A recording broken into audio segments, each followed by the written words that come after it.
guys, welcome to another episode of the 5 F's to Love. So if you didn't watch, you know tonight is Real Talk with the Men. So tonight we're going to have a conversation that often women have, and sometimes women have this men have the conversation as well, around how do men show up for you when you're the one. I think a lot of times women just assume when a guy is really nice that he feels that you're the one, or he could just be a gentleman and he knows how to treat a lady. And it doesn't mean necessarily you're the one. So tonight we have our men to tell us the truth from their perspective. So you guys know who we have on the show. We've got Reverend Gaylon. So welcome, Reverend Gaylon. How are you? I'm doing well. About yourself? I'm glad to be I'm doing great. So, women are going to be looking to you tonight to give like the sensible responses to what's happening in this world, because I'm going to tell you, as a woman, I have made some mistakes in that perspective, thinking that I was the one, right?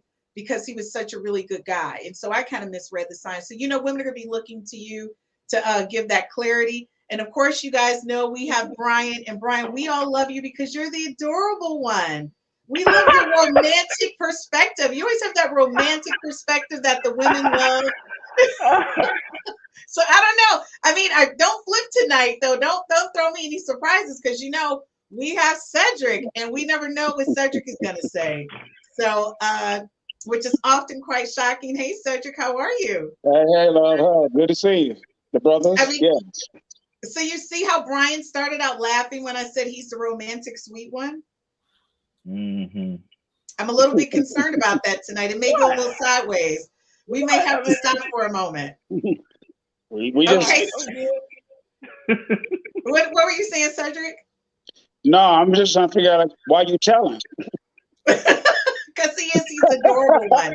I'm going to tell you, so ladies, we've got someone new, and I'm going to say he's absolutely a rock star. Ken is just an amazing guy, what he does with his charity, and what he does in his community. He's all about self-improvement and focusing on yourself, and then you can extend yourself into the world when you better yourself. So I think he's absolutely a rock star. So Ken, welcome to Real Talk with the Men on 5 F's to Love. I think you're a great addition. Although I'm a little nervous because with you and Cedric, I may be drinking a lot. I may have to get another bottle of wine. Well, we like to have a little fun out here. I'm down here in Miami, so you gotta have a little fun. You gotta have a little tequila in your glass from time to time. So that's right. Okay, I like the fact that you're in Miami. I think that gives a definite different perspective for women, because Miami is more like a Hollywood. A Southern Hollywood, so it definitely gives a different perspective. So you guys know our conversation tonight is basically how you show up for a woman when you know that she's the one. So you know what? I'm going to start with my first question. Often I go out of order because I really want to get to the meats and the potatoes. But the first question I'm going to start off with is, when you're genuinely interested in someone, what does that look like? What does that look like? Well, really for me, it gets to a point where, I'm really big on, transparency and just a level of honesty and communication. So, when I really have a level of interest with somebody, I just make sure all that's very clear. I make sure I'm very transparent with my life and how I operate and my wants and my needs. And I operate with that, on both sides. I want to know, what's her wants and needs and what's mine. And then once you're able to connect that up, then it's I look for that. We're able to sync together and do that properly. That's what I look for. If you're not looking to do this long term, then you may not really care about the other side. You might really care about that situation. But when you do, for me, I want to make sure that level is there because I'm looking for longevity. Okay, ladies, you heard Ken is new, and by the way, he is single. So, Reverend Gaylon, what's your perspective on this? What's your genuinely interested in someone? What does that look like? Well, I'm reading the sentence from a different perspective. First of all, I'm reading the words genuinely interested. Mm-hmm. But my brain is saying, in what? For what? I like that. So because if you don't answer for what or in what, then you can have some misunderstandings.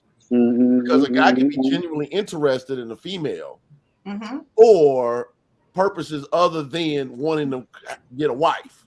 And I think we need to be mindful of that. You know, the old saying, some people come in your life for a reason, some for a season, and some for a lifetime. Right. It's very present when you start talking about genuinely interested. Now, when you start talking, so if you talk about genuinely interested in a person wanting a long-term relationship that possibly can end up in marriage, then what that looks like, you know, as Ken said earlier, is not only communication and wanting to understand how to take care of their needs as they take care of your needs. In other words, both needs are being met. But I also think there's a conversation around at those early stages. This can be a great thing, and this also can be a blind spot. Okay. When you're genuinely interested in someone initially, you give a whole lot of grace. Sometimes that's great, and sometimes it makes you miss the yellow alerts. Maybe not red alerts yet, but yellow alerts are pause. Slow oh my gosh, Reverend Gaylon, don't give away my question number 3 already. Okay, all right. I'm gonna leave it there then. Don't give it away. So Brian, I mean, you're like the romantic one, right? So what do you, when you're genuinely interested in, and to Reverend's point, in what? But this is the question is, you know, how are you going to show up for the person when they're the one? Like, what do you genuinely do when you're interested? Like Rev said, in what? I mean, in the things I've been through, I mean, it's true. Because guys, the show topic is when they're the one. I understand that. But like you said, well, like Rev said, clarify, in what? Are you interested in me helping you up? They're the one, Brian. Okay, if they're the one. If I know they're the one, there got to be some signs. There got to be some chemistry. There got to be, communication got to be there. You got to be transparent. And I got to feel something. I'm gonna go to God. God, is this the room you sent for me? I need some other sign. I need somebody to let me know. Oh my gosh, Brian, what happened to you? Did they get to you and contaminate you? You're so adorable. Hey, I mean, when she's the one, I'm all in. But hey, brother been hurt, and I'm cautious. I'm being real. I'm cautious. I am very cautious. Okay, so ladies. Look at what happens when a guy gets trampled over. He turns from sweetness to this. And I'm upset. I'm upset with this right now. I'm still sweet. I will give everything I got when she's the one. I have no problem. Okay, that's what I want to hear. So I have no problem. I mean, I open up. There's no bounds. I give everything I have. And that's what I needed to hear. The rest of it, I'm a little bit concerned. I think they contaminated you. So Cedric, I don't know what you're gonna say, but please don't let us start off with a chandelier. No, we never let that chandelier thing. No, Gotta hear about this later. That's a different show. No, I answer your calls. I love Cedric. But hold on. Think about it though. How many calls do we send to voicemail? How many calls a day do we send to voicemail? Okay, we love them, but we ain't trying to do that right now. Okay, so if I'm feeling you, I'm answering your call, and then life continues and everything you guys said. Sometimes, Cedric, I don't even know what to think about what you say. But let me tell you this right now. When a man says he is too busy to speak or meet up consistently, is that a sure sign of lack of interest in a long-term relationship? Yes. Yep. Yes. Absolutely. No, okay, absolutely right. Because you have to understand. No, you have to understand what type of man you have, right? You know, if you really have a man that has, like me, I have my hands. I'm a heavy investor. I have my hands in many different businesses, etc. Humbly, it's not even about a woman. This is with friends, family, etc. I'm massively busy. I love and appreciate when a woman just understands that respectfully that I am busy and they have a level of understanding. Some people, it doesn't matter if it's a friend, family member, etc., or a lady, if they're not understanding, then they might lose me because it's like I'm really building things. I'm running major companies, etc. And if you don't have a level of understanding and of that, then you're not for me because you're another problem and you're stuck in something beautiful. I'm not out here messing with women. I'm not here doing something. Working hard and doing something positive to build something positive for the community, etc. So that's important. But if you understand the man you have. Now, if you have a man that he's maybe not doing much, etc., and he's not doing this stuff, then maybe So. But if she fine though, You go there. But if she fine though, brother. But let me just jump in on this. We've been in the room a little bit. Enough of you, Reverend. Go ahead. When men are builders, like what you just said, giving that example, if they're consistent about building their careers and they don't have time to build their personal lives, that's a choice. I'm not coming for you. I'm speaking in general, but just a couple of decades of doing marriage counseling with couples, premarital counseling. I've seen the workaholic man and the workaholic woman across the board. And one of the things that has to come into play in that conversation really is this. People want things that they don't have room for. Let me rephrase that. People want things that they haven't made room for. Because anything that matters to a person, they make room for. Right. So I think the real issue comes into play is I want a thing, but I don't want to do what it takes to maintain it. So if I went and bought a Lamborghini and then I wouldn't and parked it in the worst ghetto neighborhood in Chicago, I'm not necessarily putting it in the best place for it to be able to prosper. Okay, I come back, the wheels are gone, doors are gone, this, that, and other. I really wanted a Lamborghini, but did I really have the space for a Lamborghini? I'm just saying. I'm gonna leave it there. I don't even know what to say, Reverend. I like your perspective. I really do. Okay, so our next question is: when a woman gives you a little extra attitude, but gives you everything on your checklist, how do you accommodate her? Well, you mean attitude in a bad way, like? Oh yeah. I'm gonna touch on this for a second because one thing I've learned in my life is that there's ego and pride. I found in my life is quite useless. If you really care about somebody, family, friends, etc., if you can't drop your ego and pride for your families and friends, then you're really not there, right? And so at the end of the day, and I don't know what attitude exactly is meaning in this question, but attitude means the woman that's got attitude all the time. Like she wants to argue, she's picking at things, but she does everything else. She does all the other things. Well, in the words of Plies, I ain't trying to argue, but you're not. No, but it's a terrible day when you're quoting Plies. I don't mean that, but I'm saying. No, shoe fly. Not saying anything bad about him, but all jokes aside, arguments, unnecessary arguments, for me, and I'm just I'm a very obscure individual. I look for a level of peace in my life. If when I come to somebody's life, I bring peace, and they're not bringing peace back, then what's the situation? That's the first. You said check all the boxes. That's the first box. That's the first box. I can't check all the boxes. That's the first box. Peace. Okay, so Brian, let me ask you the question: has there ever been a situation where you did put up with the extraness of a woman because she checked all the other boxes? Oh yeah. One of the biggest mistakes that I made too. Because the thing is, I'm just being real. It was the most fun you had too. Yeah, because I was looking at the booty, hips, and fingertips. I was looking at all that stuff. That's what I was looking at. I wasn't looking at the heart. I wasn't looking at her motives. I wasn't looking at her who she really was. Because you put up with those things when that's what you want. But like Gaylon said, Reverend said, there may be some other signs there that you're not paying attention to. You need to pay attention to those signs. But this is the problem, and I already know what Cedric's going to say, because Cedric's attitude is if you find you might get a little extra. I know Cedric. I don't even need to ask him. So the problem is that you have women who say, well, I'm not extra. Like, I'm a good person. I'm not going to do the extra, and I may be missing something on the checklist. But why would you choose her over me when I'm a good person?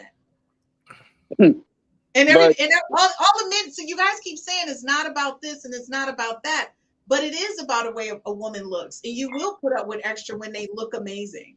You will do that. Right? So really, you're not being honest. Well, I think it depends. First of all, again, let's go back to genuinely interested in what and for what. Okay, like you want to marry this person. And, okay, I've seen men, Reverend, I've seen men date women for years, 3-4 years, never marry them, put up with a lot of crap, but they'll stay with them because they're like, she's beautiful. And she does this for me. She does that for me. So that person got married for the trophy wife. Perhaps. And the perception of it or the ego stroke.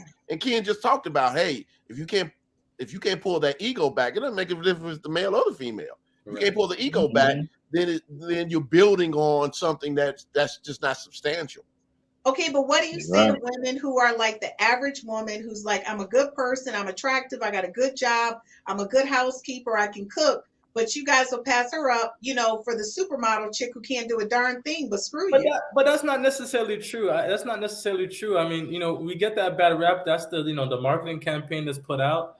But it is. It's the marketing campaign. I'm sorry. How many athletes do you know that's married to an average woman? How many successful men do you know that's married to an average woman? Athletes and successful men. No. Successful men. We are the 10%.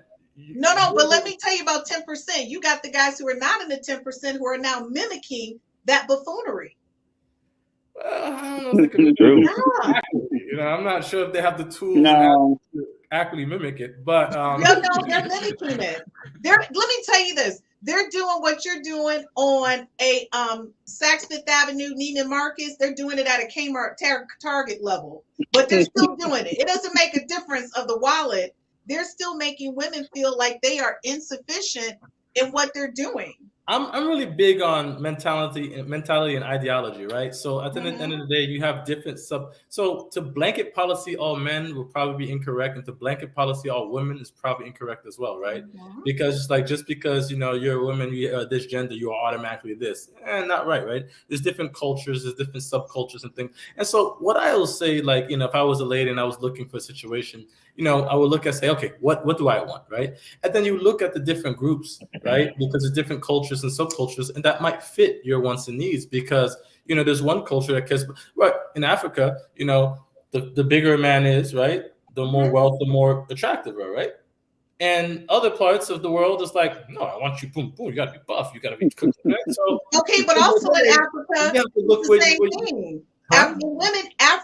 African women are beloved when they're got some meat on their bones. But now in America, y'all want some slim goodies. But your blanket policy, you're doing the blanket policy, which I don't think it's not blanket policy. I'm telling you, Chris. Chris, if I might interject, you kicking up dust and it ain't going nowhere. Okay, because the bottom line is people do what they want to do, correct? But who they want to do it with, for whatever reason. Cedric, and let me just say this. Now, if you think you're more than that, and you went to me, don't get mad at me. No, it's not that, Cedric. Remember, I'm gonna take you back to when you and I went out, me, you, and Wallace, and there was a woman there, and the first thing y'all said, I'm looking at y'all faces, y'all was like, and I said, what are y'all looking at? You said she got a fake ass. That woman paid that money for that fake ass because she wanted a man to give her attention. Because you all always say y'all like a big butt and a smile. So she went and got a big butt. But now you don't talk about her big butt. She was Listen, she was look good. God had to give it to you. Man couldn't buy it. No. So that was a man bought ass. We like God given ass. Did it look good? Let's get back to that question. Okay? That was a man made ass. No. Cedric, Brian asked you a question. Yeah, listen, wait. Cedric said he want the booty from the Lord, though. I can't do it. I'm sorry, I can't take Cedric. Okay, Reggie. Hi, Reggie. So just to let you guys know, Reggie is my original co-host. He's from Delaware State, where we both went to school. And he's from Delaware, but he now lives in North Carolina. So hey, Reggie.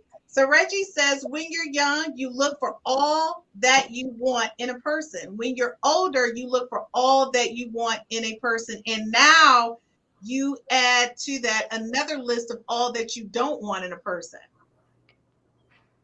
Okay. All right, do y'all understand that? It's bottom lines. Okay, so Reverend, what are you saying, Gaylon? It's just bottom lines, non-negotiable, unalterable terms. Talked about this on a previous podcast. That everybody should have non-negotiable, unalterable terms. Okay. Great things. All right. So what Reginald is basically saying is, not only do you have a list of things you want, but these are deal breakers. I can't get past these. And that's called wisdom. Yeah. Now, your whole relationship can't be deal breakers. If you got 50 deal breakers, then you're probably out of alignment, and you just need to go look in the mirror and marry yourself. Yeah, they ain't the one. But you know what, Reverend, we hear this all the time from me. My deal breakers are basic. It's just basic stuff. We already know. Brian, don't talk about my deal breakers because we know what you're gonna say. Okay, you say the deal breakers every podcast. But the point is, they're my deal breakers. Disclaimer. That's a disclaimer. Okay, fine. Anything that I say and do on my own podcast, the brand cannot be held responsible for. There you go.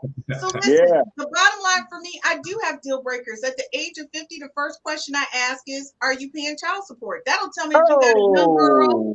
I don't listen. I'm not paying child support on a 7-year-old because that means for the rest of my life, you too serious. The hell no.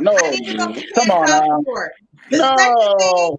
You said the very first question. Okay, no, check, please. Oh, Lord. This is real talk. At 50, if you have a 5-year-old or a 7-year-old, number one, that means I got to deal with some 20 or 30-year-old woman for the rest of my life. Okay. That's real. I need to know what I'm getting into. Are you paying child support? The second thing is, does your penis work? We already know that. I need to know if it's working on a regular basis. That all depends on what you're wearing. Oh no, let me tell you something. Sometimes it don't. Sometimes it just don't work. Right? Yes. Right. Yeah. And the other thing is, I need to know beyond that, like, do you have money on the books? I need to know if I don't want to have to support you in your lifestyle. But I'm saying, you will scare a man away with all that. I have a question.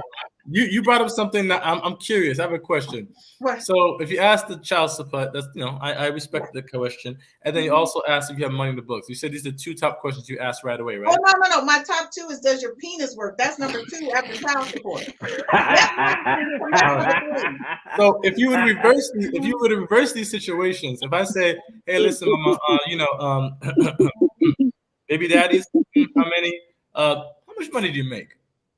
Does it work down there? That's not my question. It would be really obscure questions for a man to ask, right? Right. And sometimes you have these double standards where a woman could come saying some outlandish, like, I just met you. How about hello, hi, how you doing? Let me tell you something. But let me say, so some people say that, hey, listen, a woman will say, hey, man, I really want a man. I want to know his personality. So if you want to know my personality, you want to know my heart, ask me about that. But you're asking about money, this, that. No, this, I'm asking you everything besides who I am. So maybe then a man's gonna sit back and say, well, okay, this is the situation. Is this a transactional situation? If this is what it is, then maybe I have to step back. So you might rub a good man, a decent man. You might rub him a little bit the wrong way by approaching it immediately in that manner. All right, and guess what, Ken? And I'm okay with that because my thing is I'm not going to get in. And then I find out I got little Chica over here who's 25 with your 3-year-old. Right? And I'm all picked up. I'm all picked up in that love moment. But guess what? If you're madly in love with this guy, he touches all the boxes. He really treats you properly and gives you love. Whatever Chicos he has, doesn't have. Now me, I don't have kids. But if a person, man or woman, have kids and it fits, then why should that really be a massive problem? I'm out. Unless the kid is in high school. I respect that. I mean, I'm just real talk. I'm a single mom. I raised my kid. I don't want to raise no more. That's just real talk for me. I need to know if you got some little Chicos over there. Okay, that's number one. That right. Number two, look, suavemente, besame. And the reason why I said I don't want your money. I need to know that you can financially take care of yourself. And I don't like playing games with people because sometimes they give you their representative and it's not really what's happening. Okay, so Anissa says, I am not sure how I feel about this conversation. At least you can differentiate between a silicone rear and one that is authentic red beans and cornbread. That's I like for that you. That's funny. That's funny. That's a good one. That's good.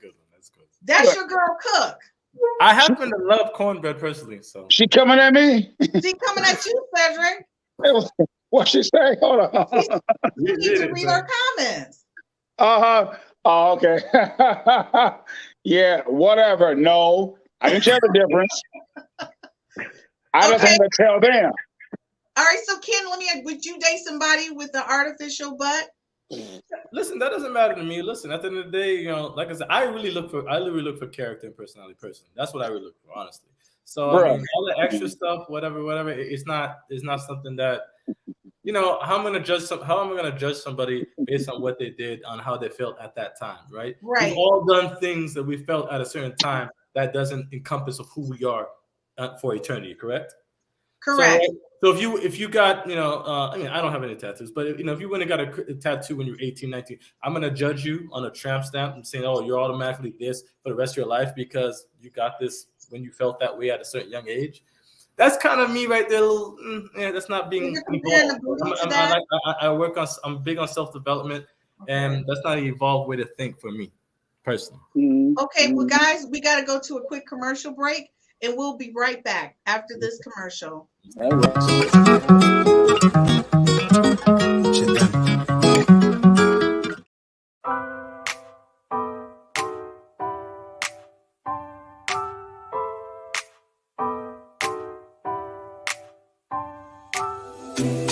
gotta tell you something I could do.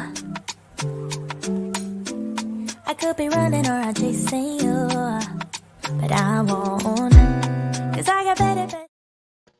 Hey guys, welcome back. So our first half, if you're just joining us right now, and ladies, you're going to have to play it back. We really talked about how a man shows up for you when he's really into you, when you're the one. And I think a lot of times as women, we misunderstand a man's actions directed towards us. So you know me, I'm very transparent and I ask the real questions because we have a group of amazing men. So you guys know Reverend Gaylon is here, and he's the one that's keeping all the glue together on the show. So you know you need to ask a question, and it's Reverend Gaylon. Brian is my used to be sweetie pie. I don't know what's happening to him. I feel sweet. Contaminated by guess who? Cedric is contaminating Brian. And I just want to say Ken is new to the podcast, but he's just as bad as Cedric. Hello. So I don't know what's happening. Cedric is a great guy. I mean, of course you would say that. You guys are like from the same barrel. I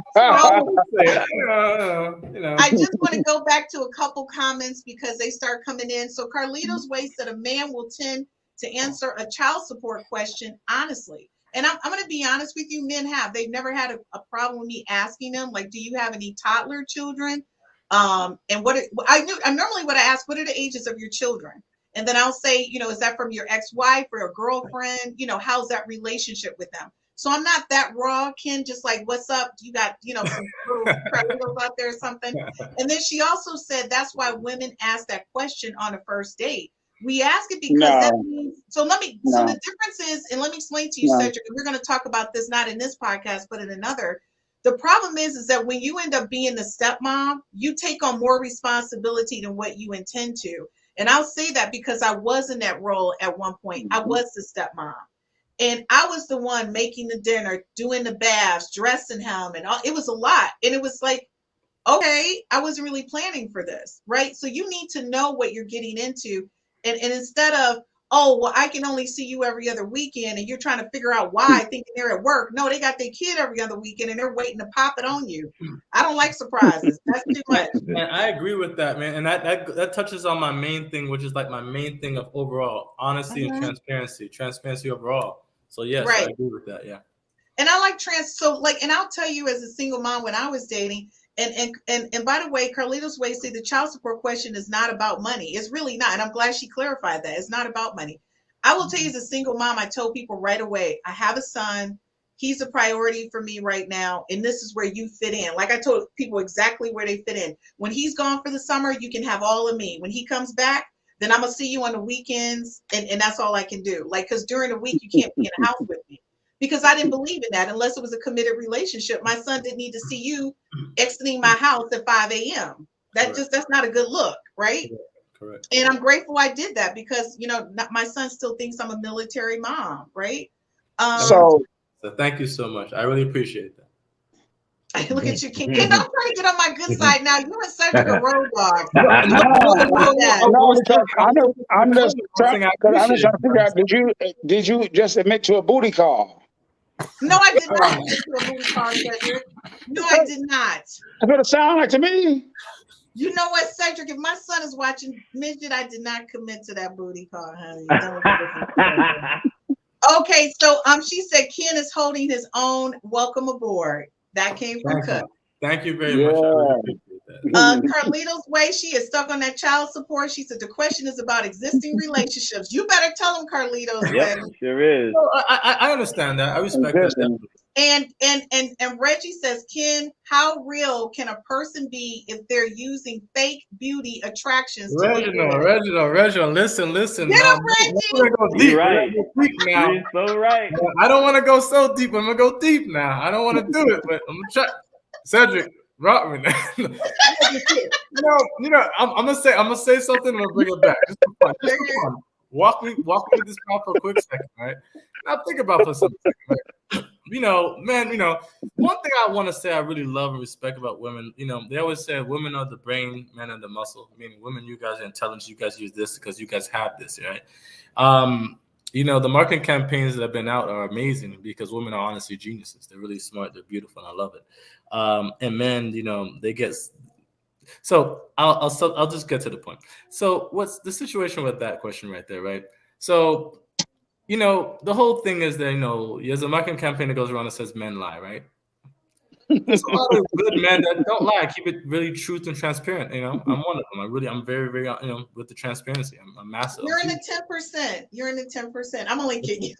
No, thank you, though, essentially, though. But, it's funny, right? Because I can make a funny joke, right? So say if a man lies, right?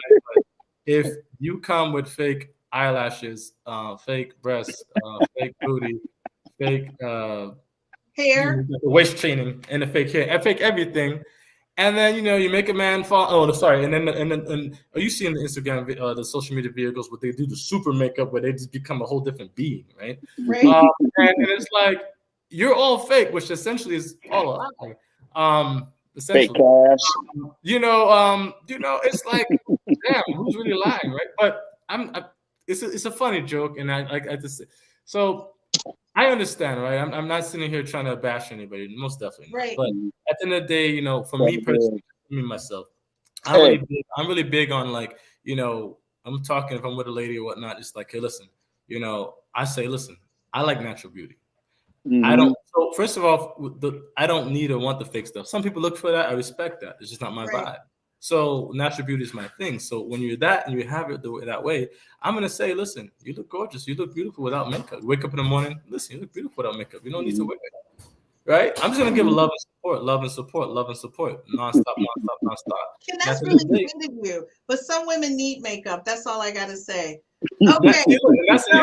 And say, look, that's not even the man bash a woman. That's woman bash a woman. Talk about that. That's all reality. Okay, so Reverend Gaylon, I'm going to pose this question. Look at Cedric. So, Reverend Gaylon, back in the day before you were married, this is before you were married. Are you clarify that? Were you turned off when women? No, that's amazing. I'll go, Rev. Talk, Rev. So, Reverend Gaylon, were you turned off when women pursued you and they were aggressive? No, I think there's a difference between being aggressive and disrespectful.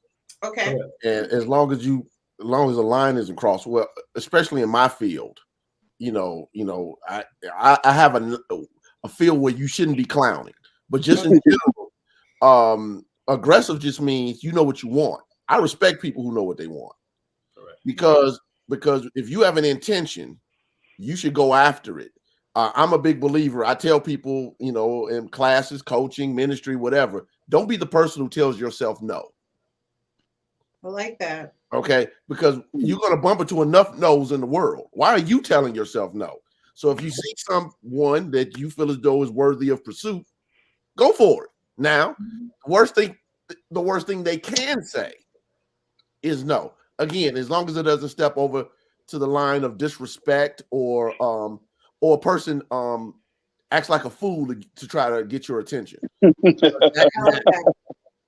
Okay, so guys, I also want to let you know, and I'll let Reverend Gaylon finish. He does an amazing podcast every Wednesday called Truth Transform. And Reverend Gaylon, can you let people know more about it so they can tune into your amazing podcast? Yeah, sure. So I've been doing a podcast for the last 10 years called Truth Transforms. It's on unityonlineradio.org. You can also pull it up on Google Podcasts, Apple Podcasts, Spotify, Stitcher, Podbean, all those apps that carry podcasts. And basically what I do is I teach practical spirituality and metaphysics for better living. So in other words, I'm teaching spiritual principles, universal laws, consciousness transformation. How do you apply that to a better life, whether that's achievement of goals, whether it's your own, spiritual awakening, healing of your body, the creation of or the use of spiritual principles for wealth, metaphysical Bible interpretation. I cover pretty much the whole gambit. So currently I'm teaching Seed Time and Harvest, which is a book from Neville Goddard, who was a 20th century mystic. And basically is how does consciousness or awareness show up as form or experience in your life? So I'm teaching the process of how that happens. Okay, and I'm going to tell you guys, you need to check him out. And we're going to put the link on all of our social media sites with a promo for his podcast that you guys can click the link any Wednesday and listen to his podcast. It's absolutely amazing. I've been on his podcast as a guest, and it was an awesome experience. But I also enjoy his teaching, so you can see him sometimes on Sunday, and that will be Christ Universal Temple in Chicago, where he is the assistant pastor. And I'm just going to say he does all my counseling for me. He keeps me on the straight and narrow for sure, and I appreciate that. So, Briant, I need my adorable Briant, the romantic guy, not the one that Cedric and Ken are now contaminating. All right, Brian. You pressure. Exactly. So I need to know, when a woman pursues you and she's aggressive or non-aggressive, how does that make you feel? It's not the norm for me, but if a woman pursues me, it does make me stop in my tracks and maybe it's a turn on to me, because it's not, like I said, not the norm. It's not the norm. And all right. So it's not the norm for you, and it makes you kind of stand up and pay attention. Cedric, what about you?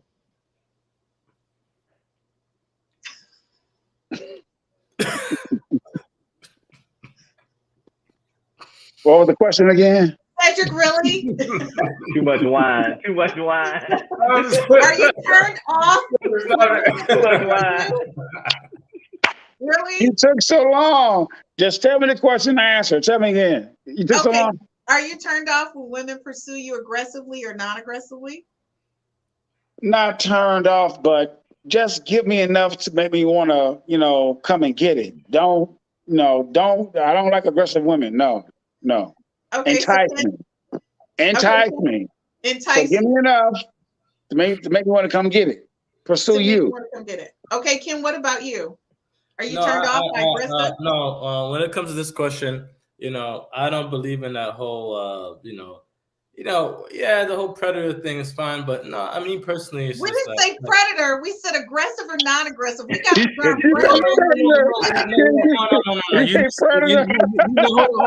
on. You didn't understand what I said when I say mostly, like the campaign is the man is supposed to be the predator, is supposed to go after the woman, right? I'm saying it's beautiful when a woman actually just be real and says, "Hey, I like you." Hey, honestly, I'm gonna tell you a very honest thing. I have never gone off a woman my entire life. Humbly, never ever have done it. So for this question, I say honestly, I like it because it's just a woman being honest and truthful what she wants. I've never done it in my entire life. I don't think I ever will. Right. Okay. So my thing is just that, like, it's just a mutual. It's always been for me, my entire life has always been mutual. It's been just real. Like, hey, she's like, hey, I like you to play. I was like, okay, I see what's up, and that's very simple. ABC. Okay. It's nothing. It doesn't have to be that double standard. So when I say predator, is saying the marketing campaign of a man has to be the one to hunt and gotcha. Gazelle. That's what I meant. Okay, so our next question is question number 5. Have you actively pursued a woman thinking she was the one, later to find out she was not the one? How did you communicate your exit? Okay, y'all want me to? So I'm gonna come to you, but first I'm gonna go to Briant, and then I'm gonna go to Reverend. So Briant, have you ever been in that situation? I want to hear Cedric before me. Okay, Reverend. Briant. Yeah, I did. What I did was, how did I go about it? Yeah. I first played shy. I kind of threw the bone out there, and I'll never forget. It was my niece went up to the young lady and said, "Oh, my uncle likes you." And I was like, oh my gosh, why'd you do that? And ended up numbers being exchanged, and we ended up going out, getting to know one another. But it was did you think she was the one? Yeah, I thought she was the one. I thought she was the one. Church girl in church and everything. I said, okay. So how did you plan your exit though? How did you plan your exit when you found out she wasn't the one? Well, there were flags all along the way. There were as Gaylon said, there were non-negotiables that showed up. They were there all along, and I was kind of, it's gonna change. It's not gonna be. It's not gonna. But how did you plan your exit? Divorce. That's how I planned my exit. Thank you. You took the whole marriage. Wow. All right. Interesting. So, Reverend Gaylon, you get a lot of people who come to you for counseling for marriage. Have you ever been in a situation where you're counseling a couple and one of them realizes this is not the one and they need to plan their exit?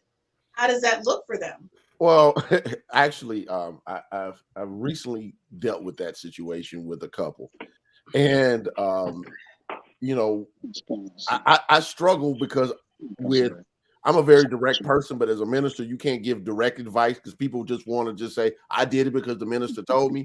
But this is where I try to help people get to. Don't be stupid.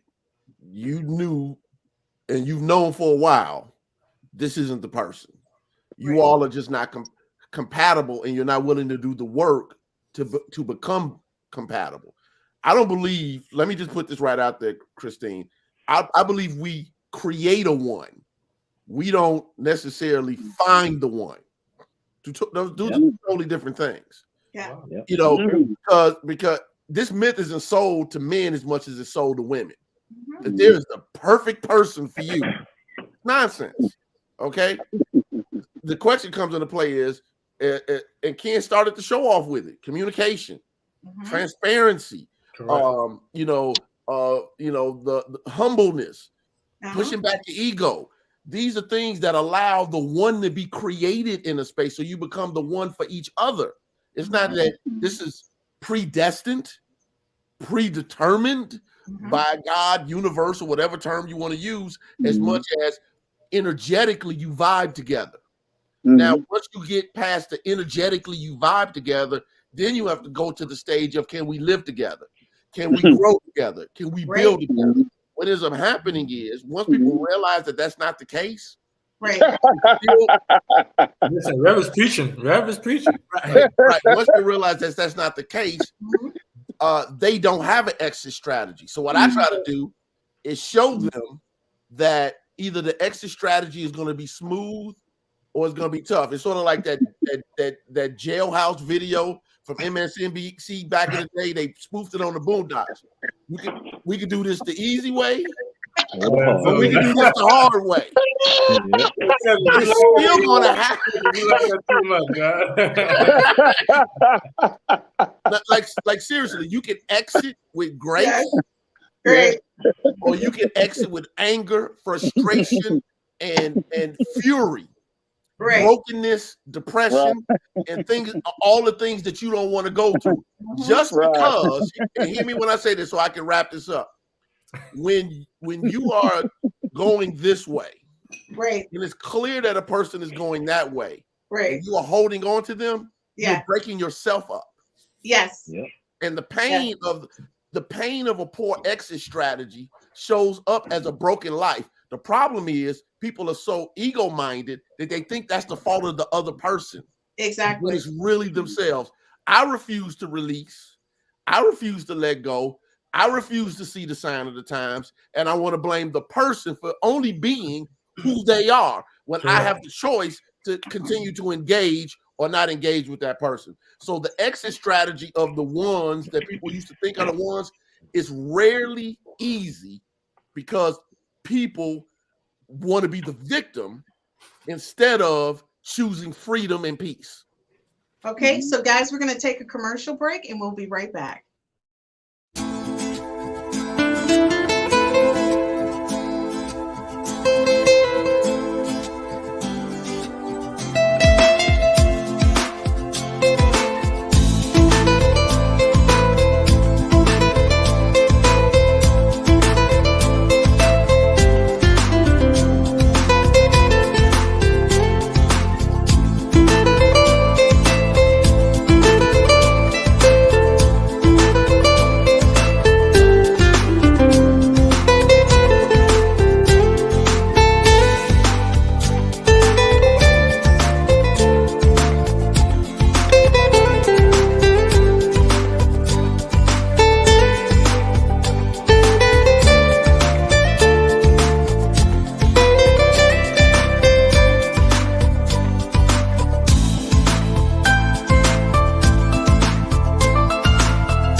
Hey guys, welcome back to the 5 F's to Love.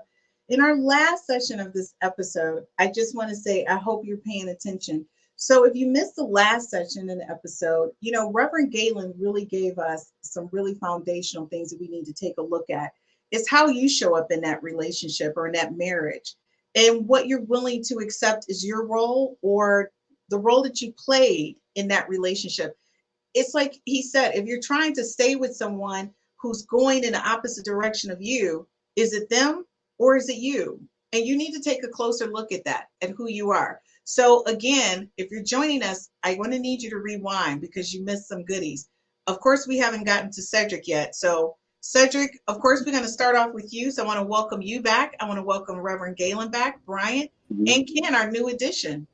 So Cedric, we're going to pick up with you on that question. And I know I'm going to have to put the question back out there. Thank you. Thank you. So when you have been pursuing someone thinking she was the one, later to find out, Cedric, that she is not the one, how did you communicate your exit? Stop spending less time and eventually stop returning phone calls. Okay, that's pretty clear. Ken, what about you? I told you I'm very big on just transparency and honesty. You know, I'm gonna sit you down. I'm gonna talk to you. I'm gonna let you know exactly what it is, and that's it. I do a lot of business. I do business all around the world, and at the end of the day, it doesn't matter if it's a business relationship or a personal relationship. Communication, transparency is everything. So at the end of the day, if I'm not feeling the situation, we gotta sit down. I'm gonna tell you straightforward. There you go. And that's what it is, man. Because that's what my time is massively limited. I have my hands in too many things. I don't have time to waste. I literally worship time. Time is the one thing I can't get back. So, Chris, how I want it. So that's how. Chris, basically, he's saying the same thing that I said. Right. We ain't wasting time. So, Christine, Okay. I have a question. Okay, sure. Yep. So Reverend Gaylon, Dr. Spinelli says, Gaylon, how can you create a one? Remember, when people show up, when people show you who they are, believe them. Okay, so first of the thing, this word create, I'm not talking about Play-Doh. Okay. That was a good one. That was a good one. I'm sorry. What I mean by create is this. I'm a believer that you take 100% responsibility for what shows up in your life. That's just my default way of thinking. All right. So let me just say that my statements come out of a context. Okay. So that's the first thing. But let's go back to what I stated earlier. I do agree that when people show you who they are, you believe them. When I say create the one, I meant that there's not some universally predestined person that you have to be with out of 8 billion people on the planet. What I'm also saying is that when you're in a relationship with someone, and this is what I tell every couple that I do premarital counseling with, you have an opportunity to create the marriage you desire. Now, how is that different than the relationship you desire? Now, obviously, you got to have a level of attraction. I'm a big believer that you can't control who you're attracted to. You can only control what you do with that attraction. Two totally different things. Two, you have some mutual interest. In other words, you don't have to like all the same stuff, but you got to have some bottom line as far as integrity and things of that nature. How you move, how you get down. If they're too totally out of alignment, then it's hard to have a base to build on. Then when you start talking about creating a relationship that you desire, when I say create the one, I'm only saying it from the standpoint of you're already vibing, you're already in alignment, they're not violating your non-negotiable, unalterable terms, they're checking off the boxes. That's the beginning. That's not the end. Now that gives you the opportunity to build. And from the building, you create the type of relationship that works for the two of you, where both people are getting fed, both people feel as though their needs are being met, and both people feel as though they have dignity, respect, and integrity in the relationship. That's what I mean by create the one. Awesome. And nothing else. I don't believe in putting lipstick on a pig. Thank you for that terminology on lipstick on a pig. Okay, so just to get back some comments from our viewers, Soul Girl says, living intentionally transparent. I love it. Hey, Precious, she's watching. She said, hey, everybody. Carlitos Way said, what do you do when those things don't unfold in order? How do you handle those things that you think are attractive in the beginning, i.e. aggressiveness? Well, I could tap on that for a second, you know. And you literally have a second. Okay, no problem. So real quick, 3 seconds. If I like it in the beginning, I like it in the end. Simple. Because I'm very honest, very transparent. Done. There you go. Okay, Cedric, I'm going to give this one to you. Gertrude said, why do men use disappearing completely as a way of exiting a relationship? That's you, Cedric. Can you answer that question? Because they don't feel like arguing. We don't feel like arguing. No. We don't feel like arguing. I'm ready to go. Don't say nothing. Or I'm not with this. I ain't trying to hear it. I ain't trying to argue. So we go. Okay. I don't even know what to say. This is Cedric's amazing. It's funny. Hey, what I was saying that? It's the truth. I mean, Matt. Hey, Matt. Good to see you, Matt. Yes. Matt. Okay, so wait a minute. So we got Carlito's Way. She said, for Cedric, please confirm whether or not you use your exit strategy after you've communicated that the current situation is not for you. No, I'm going to communicate. I'm going to tell you. Let him know. I'm going to tell you. Okay? Your toes go over your shoes. I'm not with that shit. Goodbye. Okay, you know what? I can't take you. Gertrude says, I'm enjoying the show, Cedric. It's too funny. All right, Soul Girl says, pink versus no. My time is valuable. So she's talking to you, Ken. Oh yes, talk to me. Think versus know my time. She says think versus know my time is valuable. So So forget the thinking, going in, do you know? Like, don't play with her. Her time is valuable. Oh, beautiful. Yes, most definitely. So, it's very simple for me. If you operate in honesty and transparency, everything in life, business, relationships is all beautiful. Because when you operate in this way, again, we're not wasting time. I'm going to tell you exactly who I am, how I operate, what I need. And I will hopefully do the same back. If you do the same back, there's no wasted time. Reverend if you do Gaylon, not do that, then there may be some waste of time. And that's the big problem when somebody's not willing to just give you that same level of honesty and transparency back. Some people, when you're so honest and transparent with people, and the problems with people, why does it look like, Cedric, you're the marionette for Ken over there? No, but it's the truth, because the thing is, I get this a lot. I get this a lot. I get it a lot. And I get it a lot. All I'm hearing is flowers right now. They don't think I'm real. They're like, no. You see me with the violin? Stop, Chris. Okay, so Latanya says, Cedric, you don't think you should just man up rather than disappear as an exit strategy? I mean, that's all based on what we feel, both sides, on what it's worth. If I think you're worth it, I'll do that exchange with you. But if I'm not feeling you, I ain't trying to dance. I'm gone. So you're determining whether she's worth the conversation or not? Cedric? No, people, connection, vibe, Chris. Come on now. I'm like, if you guys, if she's feeling you feeling her, y'all got like a little tension, you work it out. Or hey, whatever. You don't want to deal with the situation. That's all it is. I'm gone. Okay, so I just wanted to know. Precious said that she's cracking up. She thinks this is a great episode. You guys are like, she said, I'm arguing. She said you don't feel like arguing. She said, Cedric. He said I'm out. Okay, so I want to say this, guys. It's funny that it is funny and it's not funny. But the one thing I want to know from each of you, and each of you have like about 2 minutes each. When you found the one, like your one true love, how did you show up for them? And I'm going to start with Gaylon, because he just recently got married and he knew like that was the one. So how did you show up for her when you knew that that was the one? You show up as commitment. You show up as attention. You show up as intention. In other words, what are we going to do with this? What are we going to build from it? You show up as the brothers have been saying already: communication, transparency, integrity, honesty. That's how you show up. Because here's the thing: a man is not going to pursue anything or anyone he doesn't view is worth the pursuit when it's all said and done. If a guy isn't in pursuit at some level, you're not worth it to him. Right. So that's the real answer.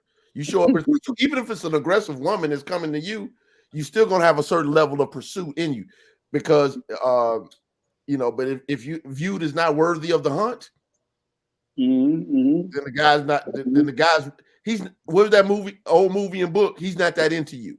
And that is so cool. And you know what, Carlito's, Carlito's Way agreed with you when she said intent is the most important thing. So she agrees with you. And just to let you know, Cedric, Precious says she's done the same thing too. Like, just stop talking to people. So you're not the only one out there that's just basically ignoring people. So now I'm going to come over to you, Briant. When you knew your wife, number one, was like the one, how did you show up for her? I was open book. I mean, no guards. I had no guards up. Everything, all my guard was down. I was open book.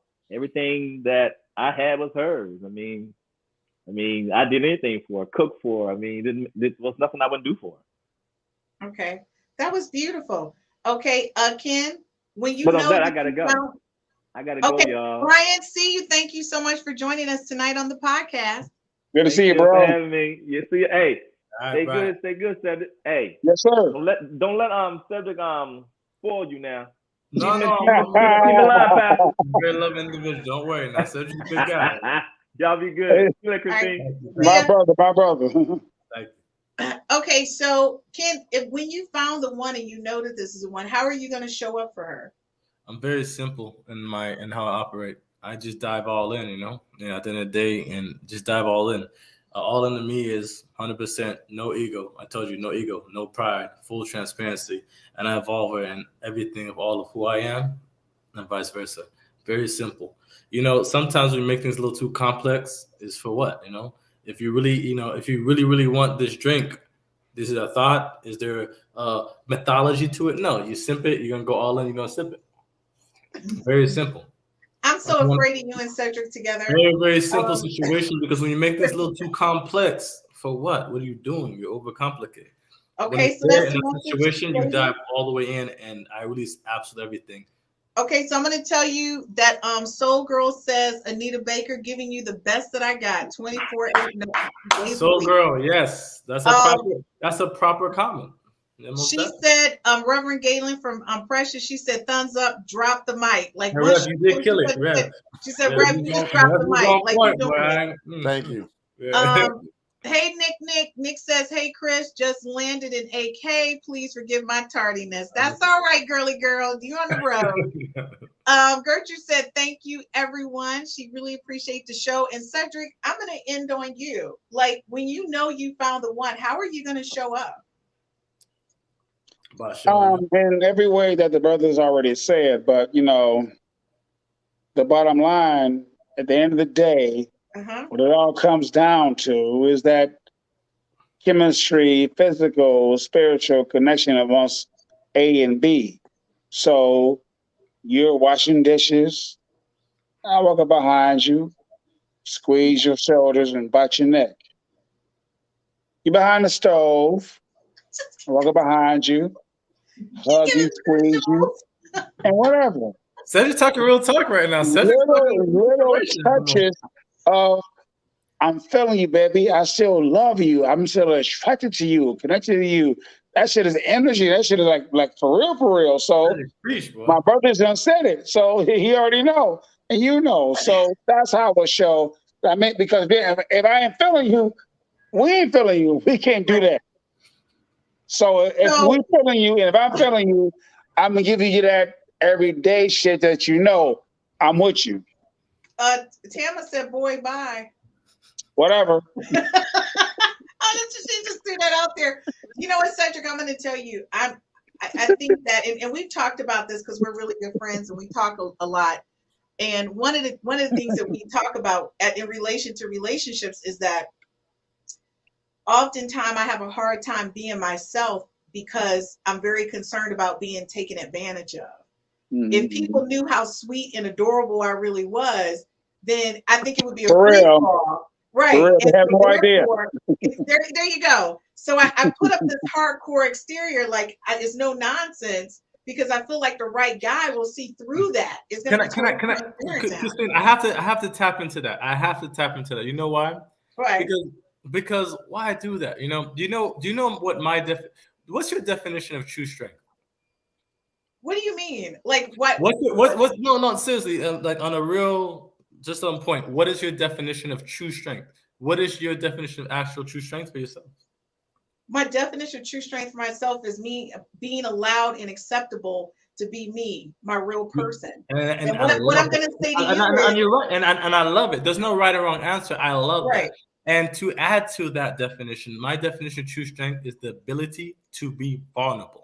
And you said you put in these walls and you put in all the stuff. Oh, yeah. Like, what? At the end of the day, if you really want to love and care somebody, listen, be vulnerable. Really love and care. But you're right. If you're not giving that, then you're asking, because what the thing a woman wants in a man, they want all of them. They want the vulnerability. They want the true person. But that's once you get past the sticky. What I'm saying is, I'm not vulnerable to every man that approaches me. You don't always have to go through the game. Sometimes you could just be direct, and a man could just be straightforward. Well, y'all just said I was wrong for asking a man he paid child support. No, what's up? We got to pick and choose. Ken, you a Libra? Wrong, maybe, huh? Hey, Ken, you a Libra? No, I'm not a Libra. You Libra? I'm not either. Honestly, though, the thing is that to be vulnerable, man, that's true strength, because when you're vulnerable and you just give your all, no matter if you get hurt, you just get stabbed, you get bruised. When you're truly strong, you're like a membrane. You get stabbed, you get bruised, you bleed. But okay, well, I'm an Aquarian. I keep it moving. I'm an Aquarian. I keep it moving. Okay. I just want to listen to the rap for a second. Go ahead, Reverend. Listen to the rap. Christine, the challenge comes into play is this. If I was in the desert and I saw one a pond of water and I was really thirsty, I saw two ponds. One pond is just a pond. Right. I'm thirsty, I can get my water. The other pond, I have to walk through a forest of cactuses to get there. Correct.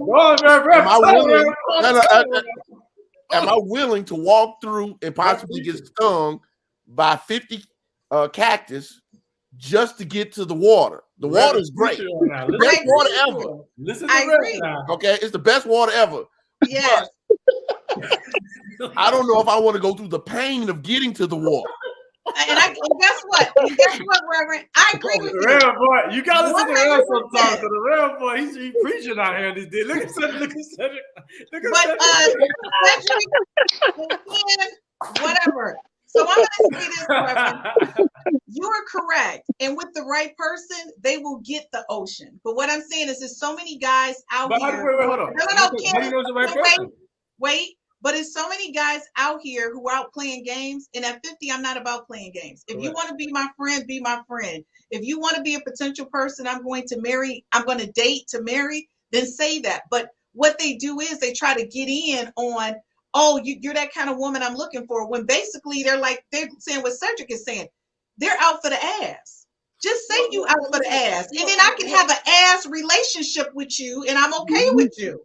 Right? Because we transparent. But let me do our best. What we have to do our best to do is, exactly okay, right. Guys, give me 1 second. I got to get caught up on comments because my board is loaded. Carlito's Way says, Cedric, we get that you are romantic and sensual, but outside of that, how will you show up? Okay, but give me a second before you answer that. So Tamara said, yeah, I can appreciate the love.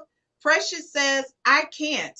This episode is straight fire because you guys are acting up on here. She said, you all are a great combination. Yeah, and I really Tamara Carter said, but I need more. Yes, there's more. Okay. Carlito's Way said, hello, say it, Chris. Okay, she was talking about my comment about, you can't be vulnerable to everybody.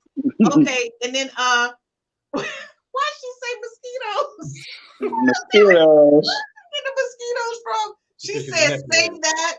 And then she said, say it again. So I want to be clear. So Reverend Gaylon, you're correct. A man is not going to want to go through cactus to get to the good drinking water. And I agree with you. But I'm going to say to you, when somebody has drank up all your water to the point where it's almost gone, you become a little protective, okay, of your water. But darling, and that's what happens. I don't mean to cut in, but listen to what you just said. You said when a man, that's not the man you're dealing with. Now you're bringing the baggage to the new man. No, I'm not bringing the baggage. I'm just being cautious. That's not all. Listen, that's not only women. That's all of us. Men, we shouldn't bring baggage to women. It's unfair to them. But Okay, vice versa, you can't bring all the baggage to them because let me finish real quick because at the end of the day, the terrible man, you gave him all the best of you. No, that's not what I'm saying. You gave the good man all the worst of you because let me ask you a question. The other man, you have to just have to fix that a little bit. I just want to be clear. If you touch the stove, Ken. If you touch the stove, if you touch a stove and the stove burn you because the eye is hot, how many times are you gonna go back?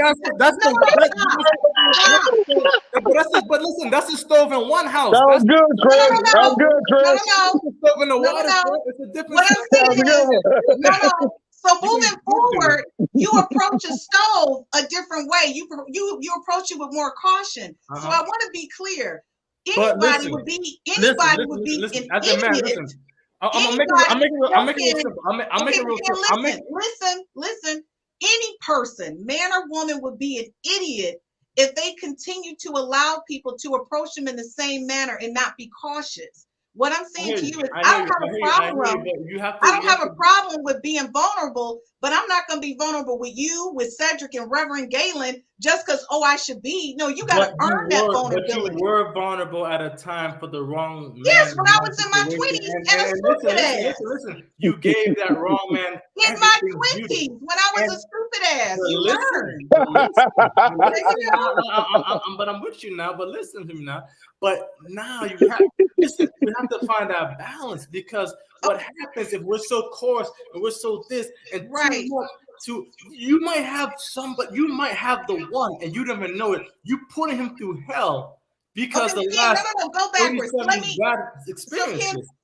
think you went too far. What you don't understand is I'm not putting anybody through hell. You have to earn my vulnerability. That's all I'm saying to you. I'm not putting you through hell. It's not an obstacle course. I respect that, but it's not an obstacle course. Remember, there was a time that you don't get it. There was a time that they didn't even have to earn your vulnerability. Remember that? Okay, but Ken, that was in my 20s when I was stupid. I'm 50. I don't have time for this. So you need to bring it like I said. I respect it, but let me jump. When I was talking about the cactus, go on, Rev, and the water, I was not saying that people don't have to earn your trust. Correct. I was not saying that people don't have to earn your respect. Correct. I'm not saying that people don't have to earn layers of you. I'm not saying that at all. I don't believe that you just meet everybody and it's all on the line. I'm not saying that by no stretch of the imagination. What I am saying is be careful of the unnecessary hurdles put in front of a person to make them earn it. Because guys will interpret that as games. Yep. Correct. It's massive games. So because a guy will interpret it as games, and I might not be good at that sport. Now I might like watching the sport. Exactly. But I might not be good at that sport. I can participate, baby. Right. Now, there's one thing. Then there's the other challenge, Christine, that we have to be mindful of when women do that. The drama guy. Yeah.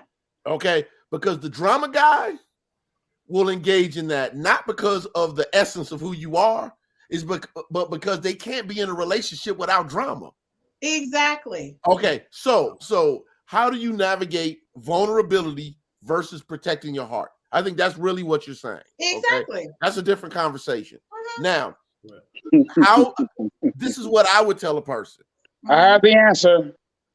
Go ahead, Cedric, so I can just come behind you with a spiritual I want to hear this answer. Yes. I have the answer. Yes. I have the answer. Yes. You built that up very beautifully. And the answer is simply instinct. Okay. Cedric. Now I'm going to expound on that. Instinct. Okay. Instinct. So what? Hold on. Instinct. And that's not thinking about it, but it's just like reacting because you don't, spirit, you don't see it. Instinct. You don't fall for nothing that you ain't connected with. Won't. But go ahead, though. Okay, his won't mean he's finished. Go ahead, Reverend. So how do you, again, and I don't disagree with what he said. I would use a different word than instinct. Okay. I would use intuition. Oh, yes. Okay. But part of the connection to the intuition is based upon one basic thing. Okay. I would tell a person the first thing you have to build up in being able to be balanced between being vulnerable and protecting your heart is your own self-image. Mm-hmm. So the reason why vulnerability takes people out many times is because the self-image is built on those external dynamics. Yep.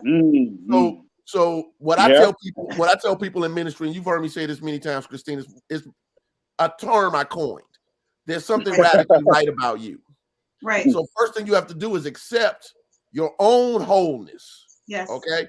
And when you accept your own wholeness, and I'm not talking about from a surface egoic, I got this car, I got this dress, suit, purse, wallet, whatever. I'm talking about I have an inner sense of wholeness and integrity in my spirituality.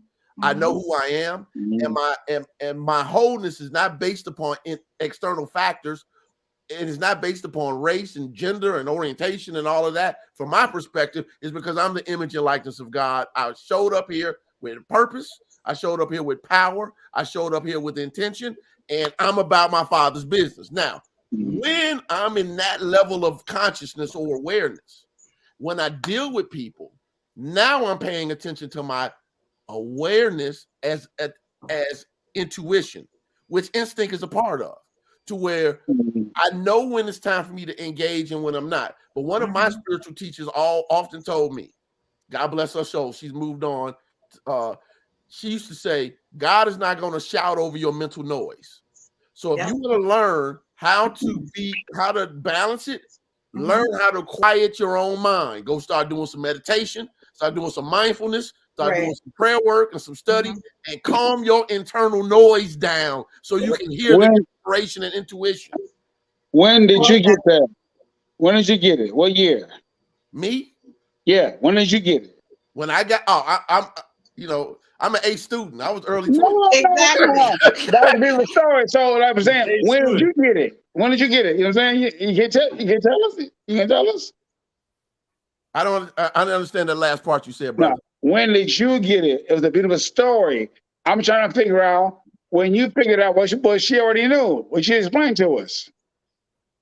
Like when did you get your understanding that you just explained to us? Yes, yeah. Okay, you're right. Well, obviously, that understanding has been built up to this moment. I started developing this understanding in my early 20s, age 20 actually, when I started doing a deep dive into spiritual principles, universal laws, and consciousness expansion. Yeah.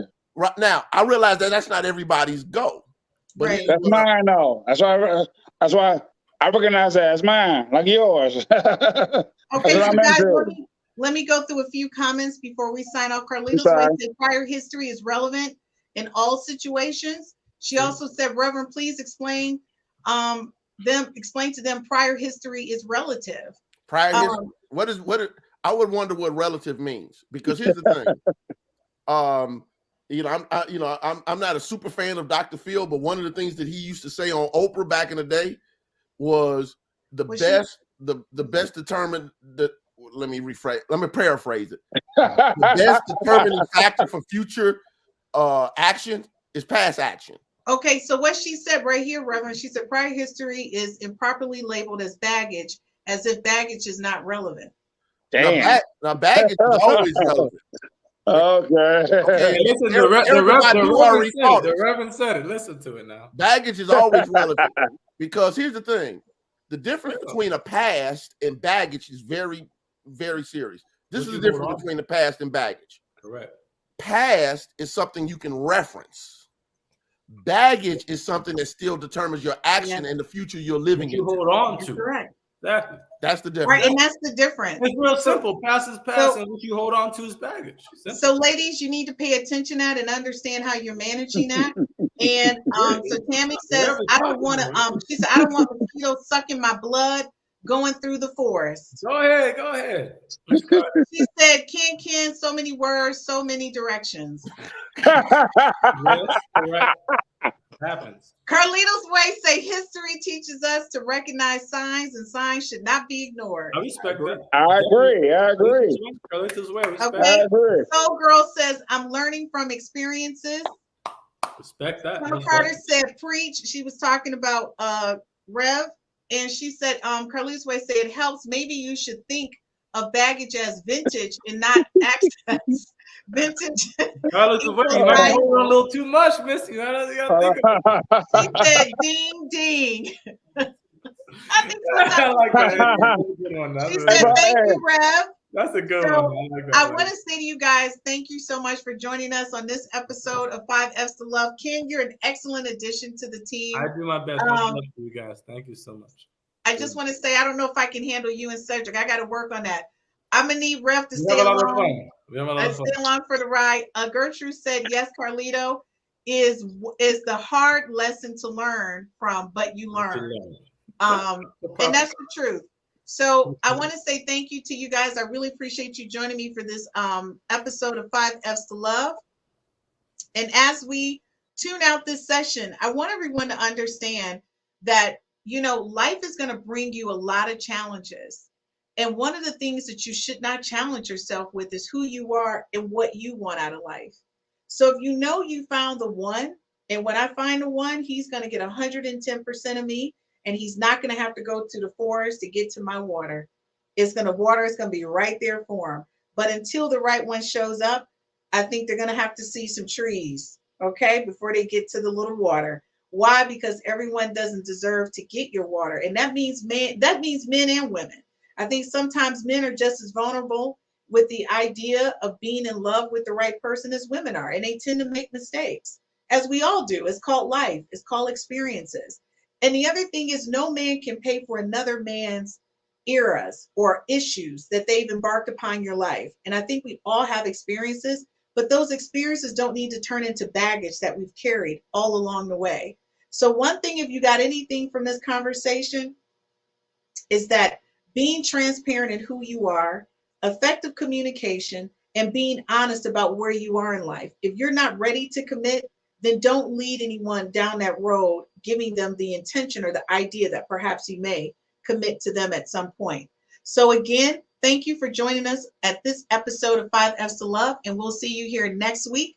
We have the ladies, Real Talk with the ladies on 5 F's to Love. See you next week. My name is Christine Burkett, the inventor of the 5 F's to Love. This is a compatibility app. It's an app that gives you an opportunity to rate words that start with the letter F in chronological order of importance to you, to help you find your one true love, your soulmate, and the person you're going to spend the rest of your life with. So after you've taken the time to rate your F's in chronological order, you send a link to the person, you just met, or the person you've been dating for quite some time. Or maybe it's the person you've been married to for 30 to 40 to 50 years. And then you compare your top 5 F's to find out what things you have in common and things that you may perhaps need to work on. This is taking a simplistic perspective on how to find your one true love, your soulmate.